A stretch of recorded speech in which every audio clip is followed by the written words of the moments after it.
Be wo Ga Homowo gbajano to Joshishike Madumo ni Madumo ke wo ba pe me fi yefi amake beni adun ma pe kusu sije fe homi no tolo mo ka ba dun ma ke klabasi shibanti hena dun ma ye heponi ko ba ke konkro heni yo hitemu heji adun ma ya ke bugo ya de afi pe na botio ni bi kume ya no kafi dana ba dun ma sana ya kwa gbajano torio ale no ke che kwa yemi baji kume yemi ne kwa ti o to wani ka ba fe mu na fe o wo banshi shibaji o shishi ke jo dantu ni ameke kle ame banshi ni ame bina ameke banshi ti ju ye wa fine bini apa banshi ti 8 May ni ti juwe dantu ba banshi ke dantu ya banshi be eno je tell mo de ti ju for on the 9th May sako ba banshi shoba foni so ba foni so ha bese afie ke kole amefe amba basi ke osu klote amefe amba basi ene ke so ha ne no gbejano to ye no we dani ho bua ba basi ke bua ya basi pe ko ba na edewe niji oyaduwe amemu ameba basi eno ju ekonwe dantu ke ma ba woshipon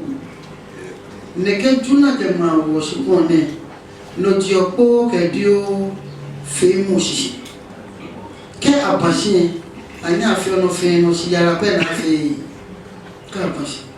wa fe no wa tolala wa jobo no wa nya wa blo si afi yara ye eko ni ma dumo sa ka abashi pe si biliba na ba sipon ni ti ju on the 15th of May 2023 na kambile ajepo ke dio femushi ina kambile no fe no agbena solo kusu cheme amenona bafi ninu wakemwe manja yake mwambie je kusu felo si mwambie anona bafi joti no wa bakwe kema te si pompe atwa age apamble ke open ke batuko alo open ke sentuko nina ke foshin po oshinyego atwa chinsi beke bi aso mo ni atona atwa de na bulo afi kokla afi no ni ke bulo mo ba so mo ife aso mo sana me fe alo so mo jun e sana me fi oloko ni o fe mo ba je ko ka ja mo so mo jun ke ba go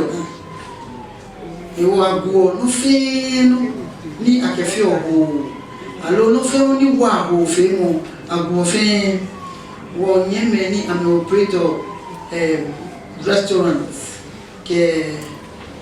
night clubs ke bars ke sports ni ameke lala chuni le ke bi ne fi yago ke je on the 15th of May kashi 15th of June jibeni abagu ke blog na agu ne ho fe mo ne fe ne ke bia mi no go ba ma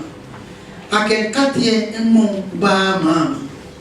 ake yele mo ba ma agbone wo ye logo ye no na to le chile le mu akele ba ma e wo me ni ho lo ba pa fa ke se na kan bile ne ke ni bi ne fe ake ba ma agu ya la fe mo kula ka si be na ba yu dada e no ti dam dani mukubana hibe nike ya la kufemo ni efe wonyemme muslimi o pa mi fa tutu be ni ameto azan ni PA systems be ameto be na basoni o wa pa ma wo bi amine afi no je ko be ma ke no ni wogenya wo nonkome na ke fe po ke diwa gan ke hano ya ke hwelemu ke solemu ke ni bi ne fe e wa mo no na macho na boye ame megaphones ke rooftop sound projectors am fe won pa fai amegu da eneme ke ni bi ko to wana a show mo ni ke blow mi baba a ji ofin ye jemi mo ko ba bia ke mi ne wo sana fi ko ke di lele ke okwe wo meni ke Kristo jamo buba amemma maleko na ke fata Kristo jamo na kono na keja